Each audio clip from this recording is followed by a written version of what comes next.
মাঝে মাঝে দুঃখী মানুষদের দুঃখ গাথা গল্প তুলে ধরি অক্সিজেনের ফেরিওয়ালা ফেসবুক পেজ এবং ইউটিউব চ্যানেলের মাধ্যমে।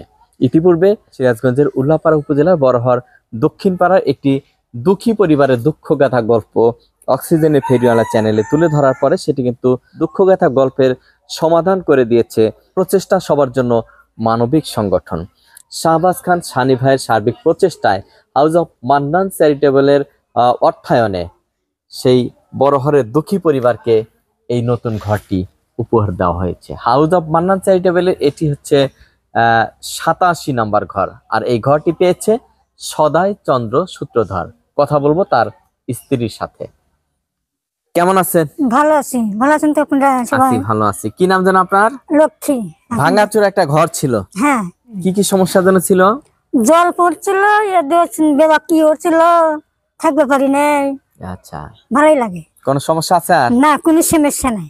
আচ্ছা, আপনাদের দয়া আশীর্বাদে ভালোই হয়েছে। ভালোই হয়েছে না? নতুন ঘরে জল পড়বে না? না না। কুকুর বিড়াল ঢুকবে না? না, কিচ্ছু ঢুকবে না। কিচ্ছু ঢুকবে না, সব মিলে আপনারা নিরাপদে থাকবেন, তাই না? হ্যাঁ। House of Mannan charitable trust যাদের অর্থায়নে এই ঘরটা হয়েছে, ওই যে শাহবাজ খান সানি ভাই এসেছিল লম্বা করে মানুষটা। হ্যাঁ হ্যাঁ, লম্বা করে। আচ্ছা, তো তারা যে ঘরটা আপনাকে দিয়েছে, হ্যাঁ, কি বলবেন তাদের উদ্দেশ্যে? তাদের জন্য কি বলবেন? ভগবান আশীর্বাদে শরীরটা ভগবান ভালো রাখে, আশীর্বাদে। আচ্ছা, আমি এই আশীর্বাদ দিই সবাই কাছে বলছি যে আমার ঘর দোয়া সবাই খুশি হয়েছে। সবাই খুশি না? হ্যাঁ। এই ঘরটি নির্মাণের জন্য আমাকে তথ্য দিয়েছিলেন এবং আমাকে এখানে নিয়ে এসেছিলেন বড়হর খামারপাড়া গ্রামের সোহেল তালুকদার ভাই। আমি তার কাছ থেকে একটু জানবো এই যে একটি দুঃখী পরিবারের মুখে হাসি ফোটানোর যে একটা গল্প। আজকের এই বড়হর দক্ষিণপাড়া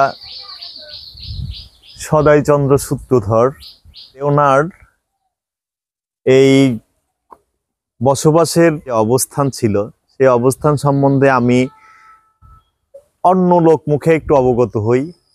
এই অবগত হওয়ার প্রেক্ষিতে আমি বিষয়টা খুব আন্তরিকভাবে নিজের মধ্যে উপলব্ধি করি এবং বিষয়টা সিরাজগঞ্জের আমাদেরই বড়হরের কৃতি সন্তান অক্সিজেনের ফেরিওয়ালা আবুল হোসেন গ্রিনের সাথে আমি বিষয়টা নিয়ে অত্যন্ত আন্তরিকভাবে তার সাথে আলোচনা করি। সেই আলোচনার ভিত্তিতে আবুল হোসেন গ্রিনও বিষয়টি অতি গুরুত্ব সহকারে মাথায় নিয়ে এই সদাই মিস্ত্রির দুর্দশা অবস্থার বা বসবাসের অযোগ্য একটা অবস্থানের পরিবর্তনের জন্য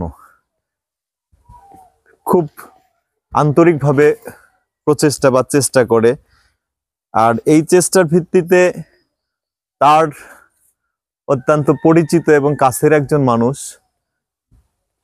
এটা হচ্ছে প্রচেষ্টা সবার জন্য মানবিক সংগঠন, শাহবাজ খান সানি ভাই, সাজাদপুর ওনার বাসা। ওনার ভগ্নিপতির একটি ট্রাস্ট আপন নিবাস, এটা একটা প্রকল্পের মাধ্যম দিয়ে উনি এই দরিদ্র অসহায় মানুষকে ঘর প্রদান করে থাকেন। তারই অর্থায়নে আজকে আমাদের বড়হর দক্ষিণপাড়া সদাই মিস্ত্রির এই বসবাসের অযোগ্যের একটি অবস্থার পরিবর্তনের জন্য তার একটা সুন্দর সুশৃঙ্খল এবং অত্যন্ত সুন্দরভাবে একটি ঘর এই প্রকল্পের মাধ্যমে সদাই মিস্ত্রি পরিবারকে প্রদান করা হয়। ওনাদের ধন্যবাদ এবং কৃতজ্ঞতা জানাই আবুল হোসেন গ্রিন এবং এই শাহবাজ খান সানি ভাই। আমার কথাটাকে ওনারা গুরুত্ব সহকারে বিবেচনা করে সদাই মিস্ত্রিকে একটি ঘর প্রদান করেছে।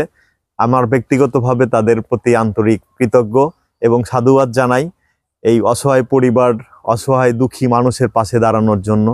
সোহেল তালুকদার ভাই এই দুঃখী পরিবারের গল্পটা তুলে ধরার জন্য আমাকে তথ্য দিয়ে সহযোগিতা করেছেন, এর জন্য আমি সোহেল তালুকদার ভাইকে অশেষ ধন্যবাদ এবং কৃতজ্ঞতা জানাচ্ছি। এই দুঃখ গাথা গল্পটি শুনে সমাধান করার জন্য ছুটে এসেছেন শাহজাদপুরের মানবিক শাহবাজ খান সানি ভাই। হাউস অব মান্নান চ্যারিটেবল ট্রাস্টের অর্থায়নে প্রচেষ্টা সবার জন্য মানবিক সংগঠনের সার্বিক তত্ত্বাবধানে শাহবাজ খান সানি ভাই এই দুঃখী পরিবারের মুখে একটু হাসি ফোটানোর জন্য যে চমৎকার একটি ঘর প্রদান করেছেন, এর জন্য আমি অক্সিজেনের ফেরিওয়ালা পরিবারের পক্ষ থেকে অশেষ ধন্যবাদ এবং কৃতজ্ঞতা জানাচ্ছি।